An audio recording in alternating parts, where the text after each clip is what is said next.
अमूल्य निधि है। जो भजा लो, पाप कमा लो, पुण्य कमा लो, या पाप पुण्य को नष्ट के भगवत प्राप्ति कर लो। मनुष्य जीवन अमूल्य है, पर व्यर्थ बीता जा रहा है। जो नाम जप रहित समय गया, भगवत चिंतन रहित गया। हमें कितनी शीतलता और विश्वास है धन पर। ये क्या परम पद प्रदान कर देगा, ये क्या सुख प्रदान कर देगा। बैंक में रखे हमारे हृदय में क्या ये सुख प्रदान करेगा। कैसी मूढ़ता है, अभी प्राण निकल जाए सब गया, और राधा राधा परम धन आपके साथ जाएगा। बस चिंतन करता हुआ ये सुख भोग लिया, ये सुख भोगूंगा, ये एकत्रित कर लिया, ये खरीद लूंगा, ये कर लूंगा, वो कर लूंगा। इतने में मौत, मृत्यु दबोच लेती है, सारी कामनाओं को ध्वंस करके जीवन लीला ही समाप्त कर देती है। जब तक मृत्यु तुम्हें दबोच ना ले, तब तक कुछ कर सकते हो। भजन कर लो, नाम जप करते हुए अपने कर्तव्य कर्म का पालन करो। जिस धन मान परिवार विद्या यश और प्रभाव के भरोसे तुम गर्भ में प्रियालाल को भूल रहे हो। धन मान, ध्यान रखना, कई बार ये शब्द का अगर याद हो, भय और प्रलोभन इस मार्ग में दोनों भेजे जाते हैं। मायावी लोगों का संग होता है। धन मान परिवार विद्या यश प्रभुत्व, इसके गर्भ में आकर, इसके भरोसे में आकर जो तुम प्रभु को भूल रहे हो, अहंकार से फूल रहे हो, तुम्हारी जरा भी मदद ये न धन कर पाएंगे, न विद्या, न यश, न मान, न प्रभुत्व, और न मायावी लोग। हाथ मलते रह जाओगे, कुछ हाथ नहीं लगेगा। जब प्राण निकलने का समय आता है तो जीवन में जो किया वही सामने नाचता है, और वही तुम्हारे अगले जन्म का हिसाब बन जाता है। नेत्रों के सामने छा जाएगा वही दृश्य जो तुम्हारी दुर्गति होनी है। अगर भजन किए हो तो भगवान कहते अंतिम समय मैं उसकी स्मृति बनता हूं। यही तो भरोसा आनंद दे रहा है कि हमसे चूक हुई तो आपसे चूक नहीं होगी, आप हमारी स्मृति बन जाओगे। हाय, इतना सुंदर अवसर और इतनी मलिन आश्रय वृत्ति, धन विद्या रूप महत्व कुल परिवार व्यवहार,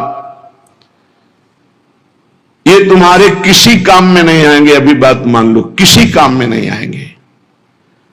ना तुम्हारी कभी सहायता कर पाएंगे और ना ये तुम्हें सुख प्रदान कर सकते हैं जिनका तुम भरोसा लिए हो।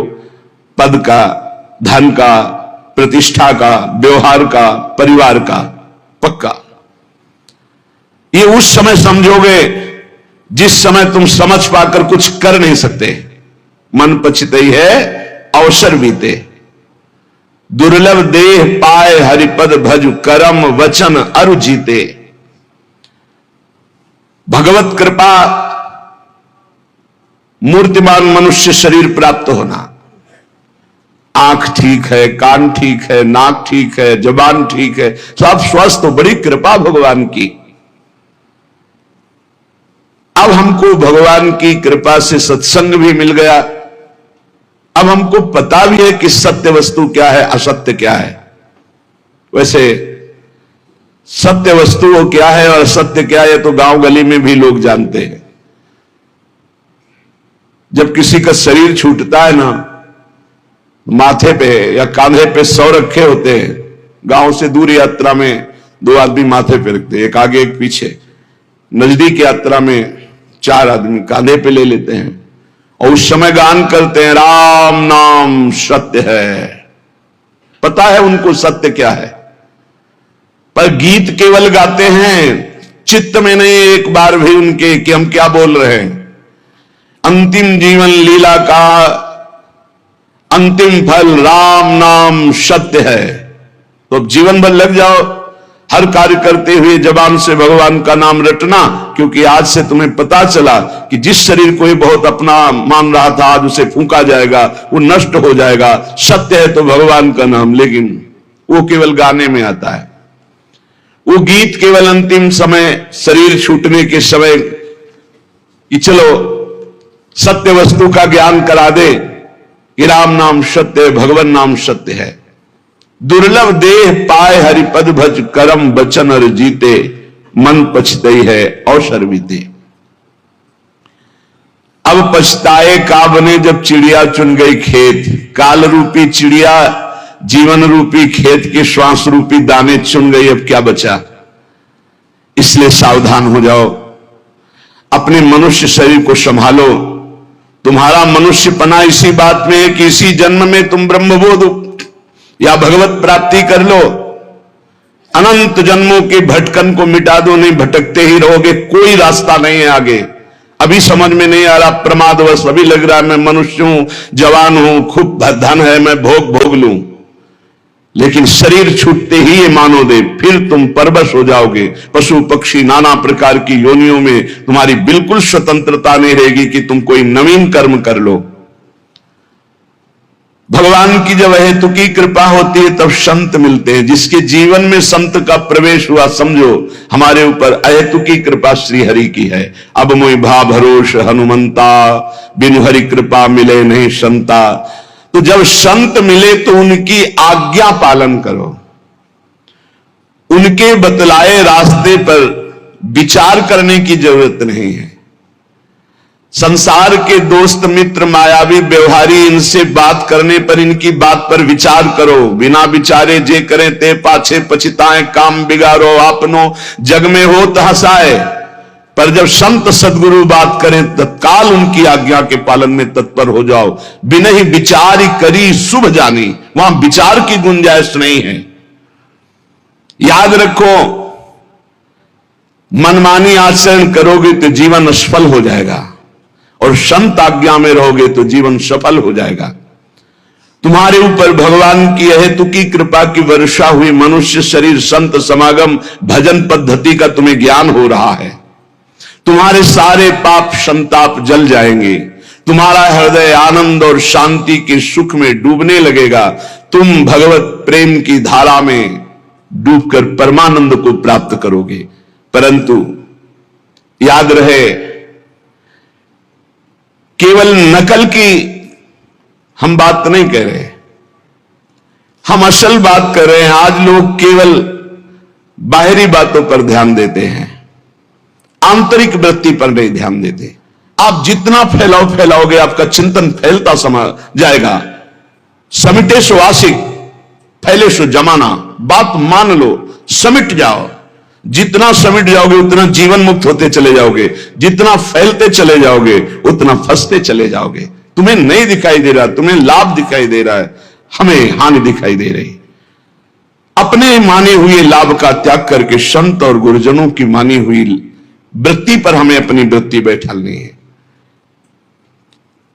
जो लोग संतों के प्रति आकर्षित होते हैं, आकर्षण, एक माया का आकर्षण, एक स्त्री पुरुष का आकर्षण, एक खान पान का आकर्षण, एक नाना प्रकार के पद प्रतिष्ठा का आकर्षण, पर जो संतों पर आकर्षित करते हैं वो भगवान के बड़े कृपा पात्र जन होते हैं, जो संतों से आकर्षित है। जैसे संसार में किए हुए आकर्षण आसक्ति दुर्गति का कारण है, पर वही आकर्षण आसक्ति यदि संत महापुरुषों से हो जाए तो मोक्ष का खुला हुआ द्वार भगवान कपिल देव जी कहते हैं। संतों के संग से अपनी मान प्रतिष्ठा, पूजा, बाहरी संबंध, संतों के प्रभाव से आई हुई भोग सामग्री, इसके भोग करने में न लग जाए। बड़ा सूक्ष्म विषय है, इसलिए कह रहे सावधान। संत आकर्षण हुआ, बड़ी कृपा हुई भगवान की, तो संतों के पास जब भजन वो करते हैं तो मान प्रतिष्ठा मिलती है, रुपया पैसा मिलता है, भोग सामग्री मिलती। ये गुरु कृपा नहीं है, ये तो जीवन अर्पित किए हैं, तो इनके इन प्रकार जैसे रखे वैसे जीवन जी रहे हैं। हमारी गुरु की आंतरिक संपत्ति पर नजर होनी चाहिए। आंतरिक संपत्ति है प्रियालाल, सतत प्रियालाल का चिंतन, बहुत मस्त जीवन हो जाएगा। अगर बाहरी बातों को आप पकड़ोगे, मान पूजा प्रतिष्ठा नमस्कार रुपया पैसा, तो मोहग्रस्त हो जाओगे, अज्ञानग्रस्त हो जाओगे। क्या बिना भजन किए विभूतियां प्रकाशित हो जाएंगी क्या तुम्हारे अंदर, वैभव भगवान का? अरे जो संतों के बाहरी वैभव का भोग करने की चेष्टा करते हैं वो स्वयं डूबते हैं और अपने संग में दूसरों को भी डुबो देते हैं। आप गए और घालें जे को सत मार्ग प्रतिपालें। बड़ा सूक्ष्म विषय चल रहा है। उपासक को चाहिए मात्र केवल उनके उपदेश और उनकी आंतरिक संपत्ति पर नजर रखे। जीवन अर्पित है, अब जैसे आप रखो वो आपकी मर्जी। हमारा जीवन में कभी झगड़ा नहीं होगा, क्योंकि हमको जो गुरु ने संपत्ति दी वो बंटवारे वाली है ही नहीं। न चोर चुरा सकते हैं और न कोई गुरु भाई बंटवारा कर सकता है। अमोघ संपत्ति है और गुरु की बाहरी संपत्ति पर नजर ही नहीं होनी चाहिए। नहीं, आंतरिक दो जगह नजर नहीं कर पाओगे। बाहरी संपत्ति पर नजर तो गुरु की, आंतरिक संपत्ति पर नजर नहीं। आंतरिक संपत्ति पर नजर तो बाहरी है। ऐसे ब्रह्मादिक के भोग सब विषम लागत ताई, नारायण ब्रज चंद की लगन।